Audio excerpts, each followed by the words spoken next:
On that note,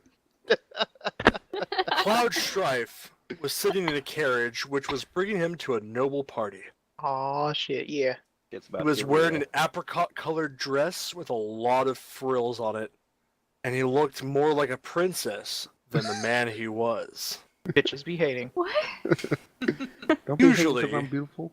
He wouldn't even wear things like this, but he had to do it for a nobleman. In reality, the blonde was a spy, and he had a mission to complete at the party. Cloud sighed. Ah. He wasn't really happy with that job. Couldn't breathe because of the corset, and the woman's underwear is terrible too. The get-up was awful, in his opinion. But that was the only way to get close enough to his target. God fucking damn it. Fortunately, he didn't need to wear a wig. His hair was short, but it was possible to make it look good, like a woman's hairstyle. And he only needed a few hair accessories. As the carriage arrived at its destination, the blonde sighed again. Ah. Now he had to act and speak like a noble woman. Well, more like a noble girl. He looked very young, but he was almost 22 years old. Bitches That be didn't crazy. count. Nobody would figure out who he really was. Bob was the Guilty. perfect spy, and would be rewarded generously for his services. A servant appeared to help him leave the carriage. And then they went into the castle. Cloud was a bit nervous, but he tried not to show it. The blonde held his hand his hand fan in front of his face to hide himself a little bit. Most of the other visitors were probably thinking he was a shy young lady, but this was the best thing that could happen to him. Nobody would suspect him of his true intentions. Dun, dun, dun, dun. His ship steadily made its way through the waters, his destination coming closer and closer. The bright festive lights of the castle in the distance illuminated the way, making it much easier for him and his crew. Captain Sephiroth smirked, taking a drink from his flask. The nobles were celebrating, and in doing so, left parts of their defenses open in favor of keeping most of the guards near the castle. A riot in the castle area would keep their enemies distracted while we sent his best thieves out for looting. The ship docked. He ordered his men around, having the thieves disguise themselves as peasants, and the others to prepare their weapons and supplies. He split them all into groups and instructed them on where and when to attack. With his sword in its rightful place by his side, he got off the ship. Scouting the area, several shouts later, he saw several guards run by, chasing after some of his men.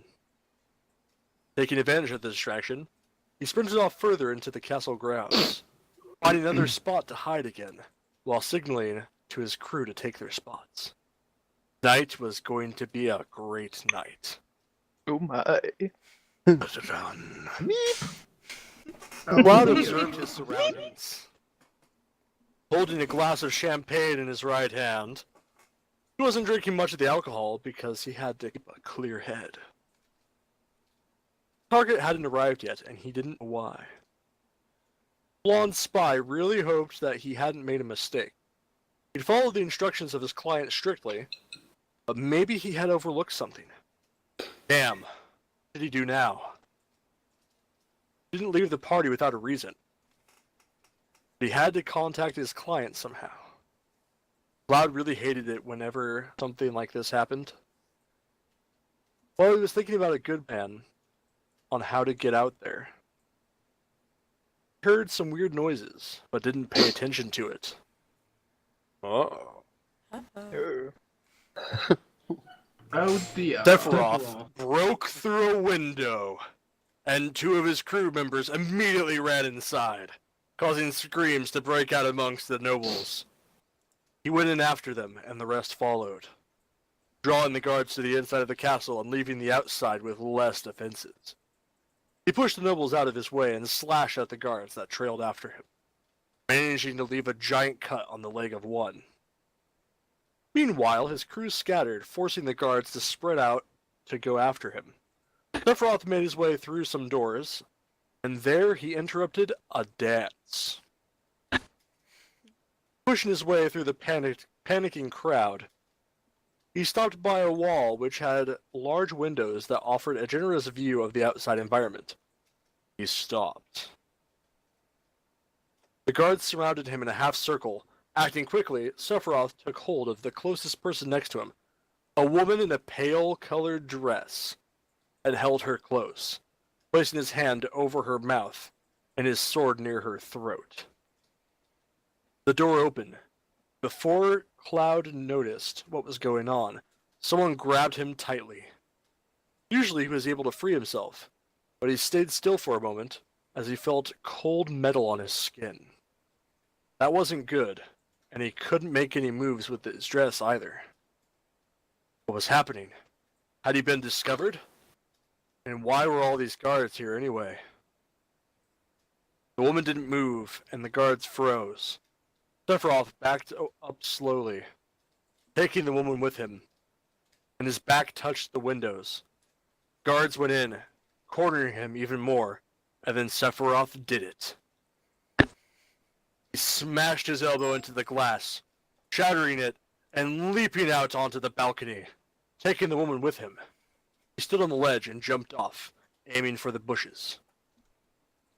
This was the worst mission Cloud had ever been on.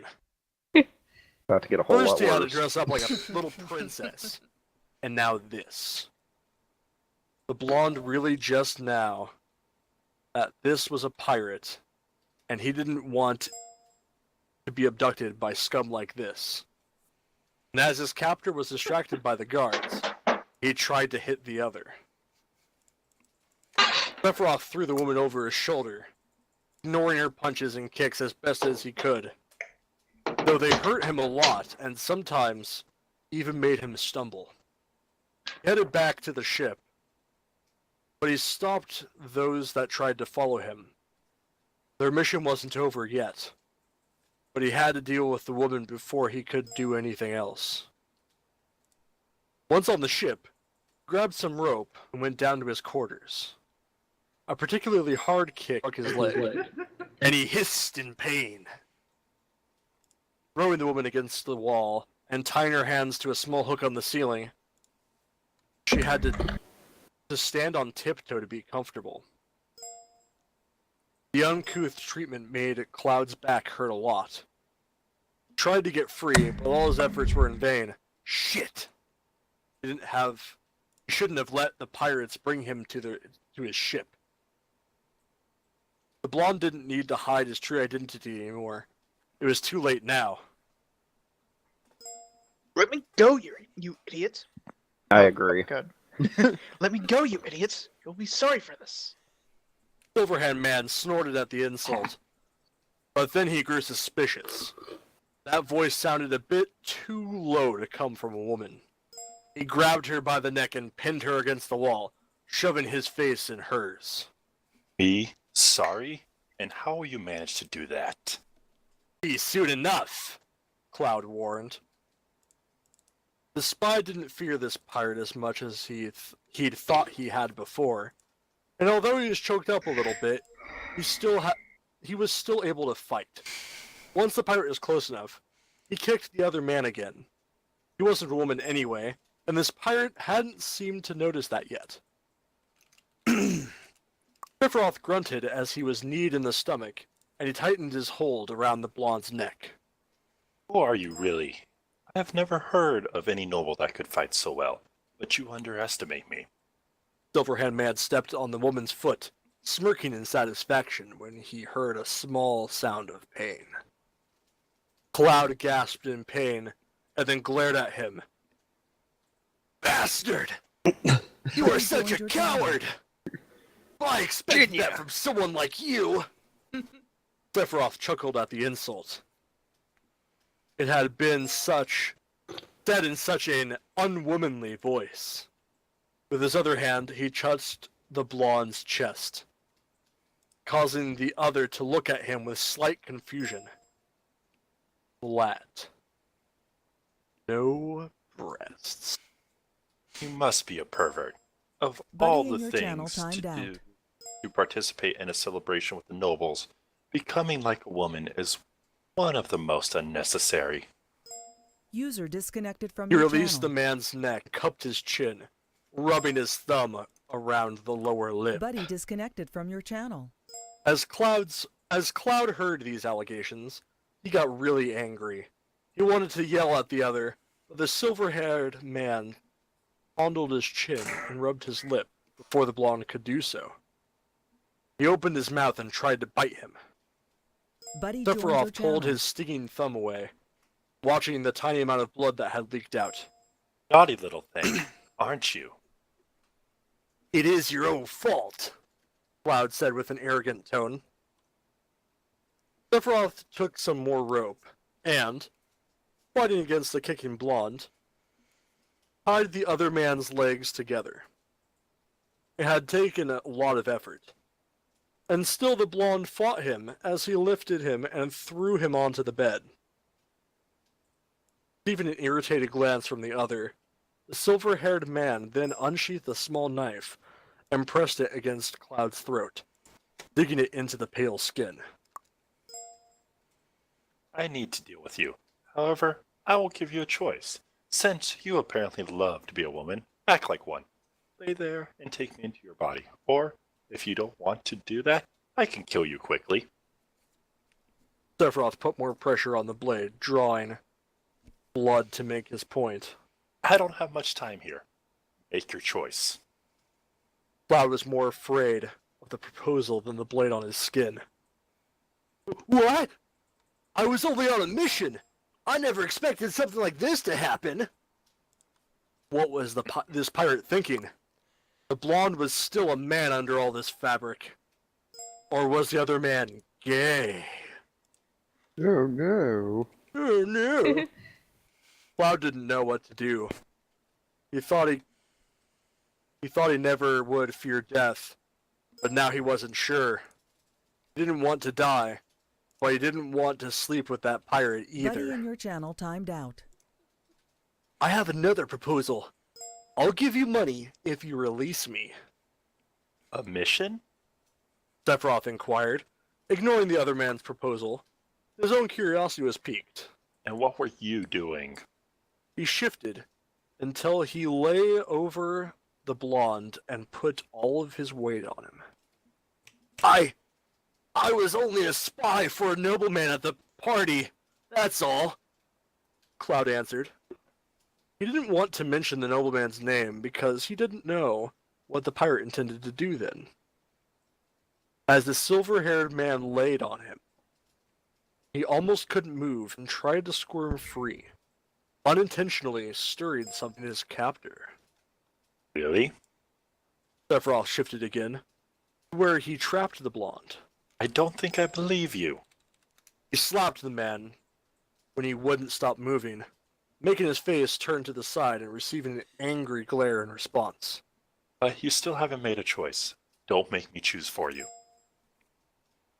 Cloud's cheek burned, but he tried not to show it. The pirate made no mention of the blonde's money offer, and the blonde had no idea on what he could do now. Please! I can't do this! I'm still... Abruptly, he fell quiet. Better he didn't say any more about such things to do someone like that. What about money? I have enough! Money is not something I need right now.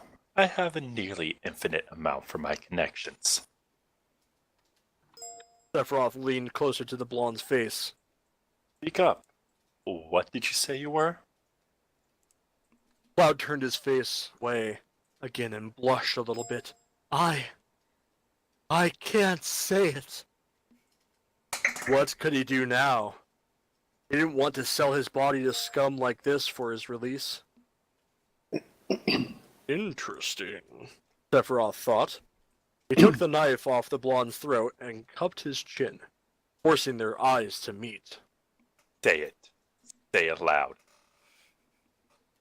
Cloud was sure that this pirate would torture him now to get his answer. So he finally gave in and closed his eyes in embarrassment as he answered, I'm still a virgin. Sephiroth caught his breath.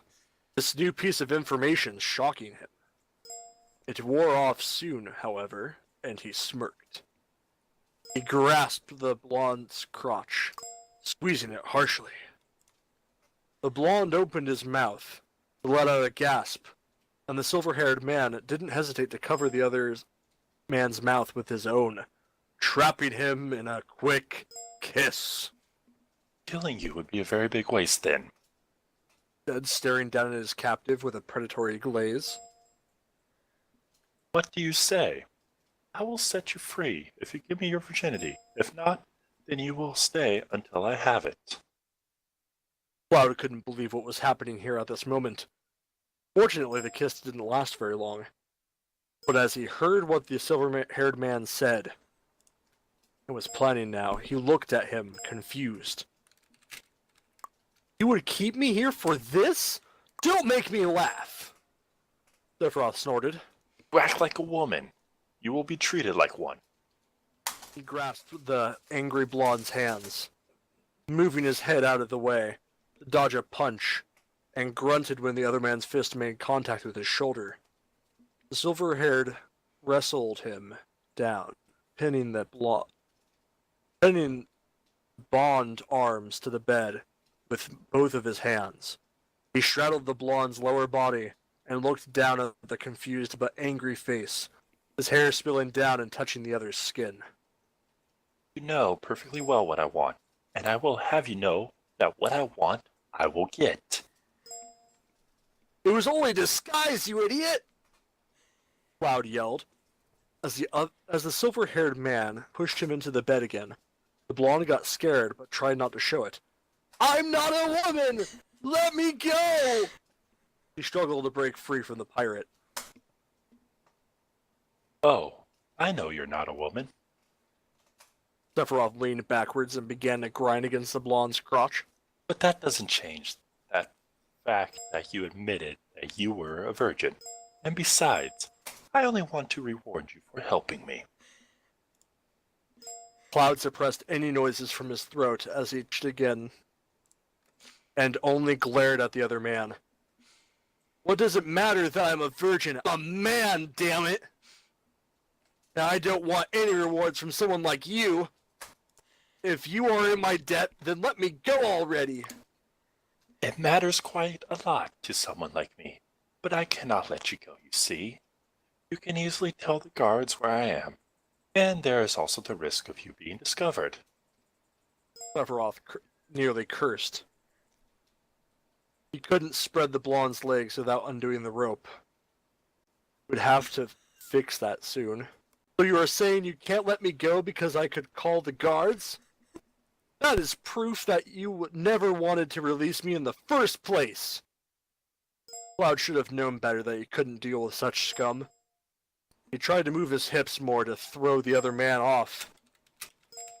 Sephiroth slammed himself back down as a result, ignoring the blonde.